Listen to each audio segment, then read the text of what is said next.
Hello সবাইকে, তোমাদের তো আগের ভিডিওতে বললাম আমি মহামৃত্যুঞ্জয় মন্দিরে যাচ্ছি, রেডি হয়ে ভিডিও শ্যুট করেছিলাম।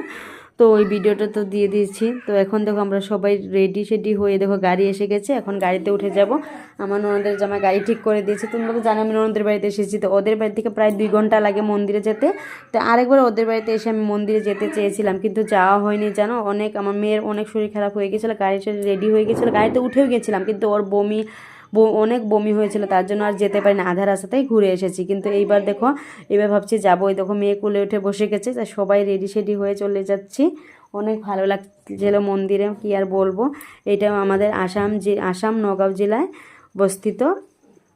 এই শিবলিঙ্গটা পৃথিবীর সবচেয়ে বড় শিবলিঙ্গ, 126 ফুট। তো দেখো আমরা ওখানে যে পৌঁছে গেছি, পৌঁছানোর সাথে সাথে আমরা যে পূজার জন্য থালা কিনে নিলাম। তো থালা কিনে নিয়েই দেখো মন্দিরের সামনে এসে গেছে। এখন থালা কিনে নিয়ে মন্দিরের বাইরে ধূপকাঠি প্রদীপ এগুলো জ্বালিয়ে দিয়ে তারপরে যাব মন্দিরের ভিতরে।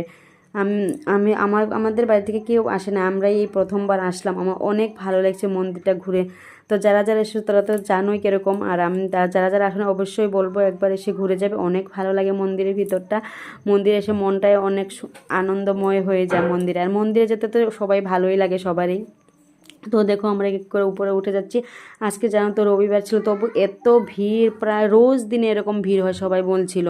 এত ভিড় কি আর বলবো, বাচ্চা টাচ্চা সামলিয়ে তারপরে দেখো মন্দিরের সামনে এখন যে আমরা পুজোটা দিয়ে নেবো। জানো তো পুজো দিতে দেয় না, ওরাই নিয়ে সব কিছু দিয়ে দেয়, আমরা শুধু লাইনে থাকতে হয়। তো অনেক ভিড় ছিল, কোনো মতে আর ভিডিওটা করলাম, তোমাদের সাথে শেয়ার করছি। কিন্তু মন্দিরে গিয়ে অনেক ভালো লেগেছে। দেখো অনেক ভিড়, কি আর বলবো, মন্দিরটা এত বড় এত সুন্দর। দেখো আমরা পূজা দেওয়া ভিতর থেকে বাইরে চলে এসেছি, অনেক ভালো লেগেছে পুজোটা দিয়ে। কিন্তু পুজোটা তো নিজে জল ডালতে দেয় না, সব ওরাই করে দেয়, সব কিছু নিয়ে যেতে হয়, ওরাই জল টল ঢেলে দেয়। ফল টল নিয়ে গেছিলাম, তো ওরাই সব কিছু দিয়ে তারপরে নিচে এসে আমাদেরকে ফল প্রসাদগুলো দেয়। তারপরে দেখো অনেক খিদা পেয়ে গেছিলো সবাই, তারপরে দেখো আমরা হোটেলে চলে গেলাম, আমরা নিরামিষ ভাত খেয়েছিলাম সবাই মিলে। তো আজকের ভিডিওটা এতটুকুই। ভিডিওটা ভালো লাগলে অবশ্যই লাইক কমেন্ট শেয়ার করে দিও। তো টাটা বাই বাই, সবাই ভালো থেকো, সুস্থ থেকো।